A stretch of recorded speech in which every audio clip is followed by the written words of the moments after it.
Pendant 3 jours, soit du 17 au 19 juillet 2022, les délégués des différents pays de la Communauté économique des États de l'Afrique centrale, CEEAC, notamment les responsables de leurs instances des régulations du secteur de l'énergie, ont cogité sous la férule du DG de l'ARE, professeur Sandrine Ngalula, autour de la mise en place d'un organe régional dans la capitale de la République démocratique du Congo. Le 19 juillet 2022, après l'ouverture de la session ordinaire du Conseil des ministres du Comité technique et spécialisé de l'énergie par le vice-premier ministre, ministre de l'Intérieur, Daniel Asilo, professeur Sandrine Ngalula a lu le rapport des travaux à l'attention des ministres de l'énergie de la CEEAC. Au terme des travaux, les experts ont exprimé toute leur gratitude aux autorités de la République démocratique du Congo,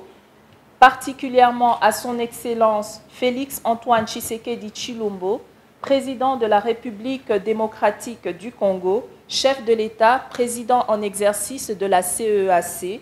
pour son engagement et sa détermination dans le processus d'intégration régionale. Parmi les documents traités lors de la réunion, il y a eu celui relatif au choix du lieu du siège de la COREAC. La partie congolaise a manifesté son intention d'abriter le siège de cette instance régionale de régulation qui est en gestation. Comme on est en train de créer cet organisme qui va faciliter les échanges d'électricité entre les pays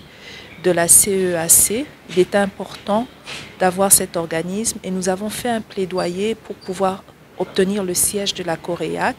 que le siège se trouve ici à Kinshasa. Selon M. Atade Azarak Mogro, à l'instar des instances de régulation de l'énergie des autres régions, a-t-il affirmé, la COREAC, une fois mise en place, régulera les interconnexions en mettant en commun les efforts de manière à faire bénéficier de l'énergie à certains pays qui n'ont pas d'infrastructure comme le Tchad.